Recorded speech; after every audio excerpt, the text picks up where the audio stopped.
Hurricane Katrina was a good example of how people really need to look out for themselves, because if we are hit with a significant disaster, the agencies, fire, rescue, police, sheriff's department, they're going to be overwhelmed, and they're going to have to concentrate on the most significant emergencies.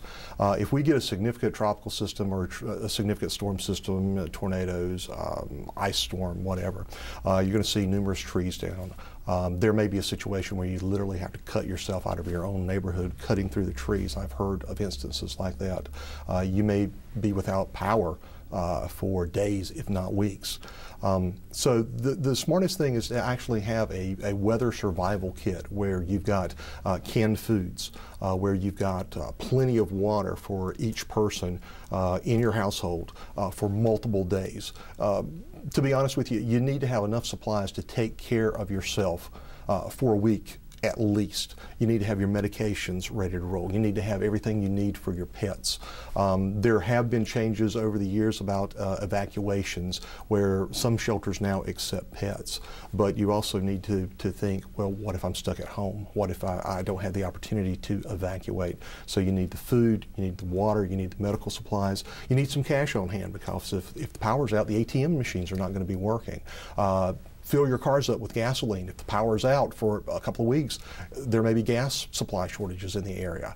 Don't do what I did. We had a blizzard in 1993 in Asheville. I had all those supplies and didn't have a manual can opener.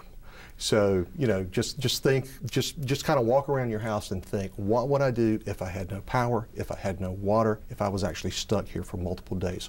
What would I need?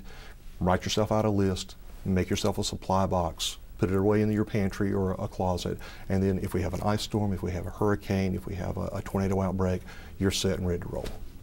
Another thing you have to remember, that during the time of a weather disaster actually taking place or afterwards, if you're traveling, if you have to travel, number one, don't if you don't have to. If it's an emergency and you've got to get out, remember there's probably going to be a lot of debris on the roadways. There's probably going to be power lines down, trees down. Again, it's going to be extremely hazardous, especially if you're traveling at night.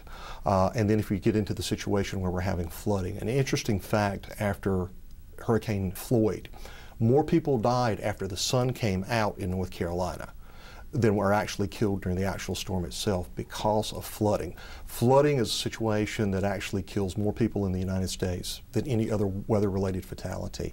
And I think the reason for that is it's just not expected.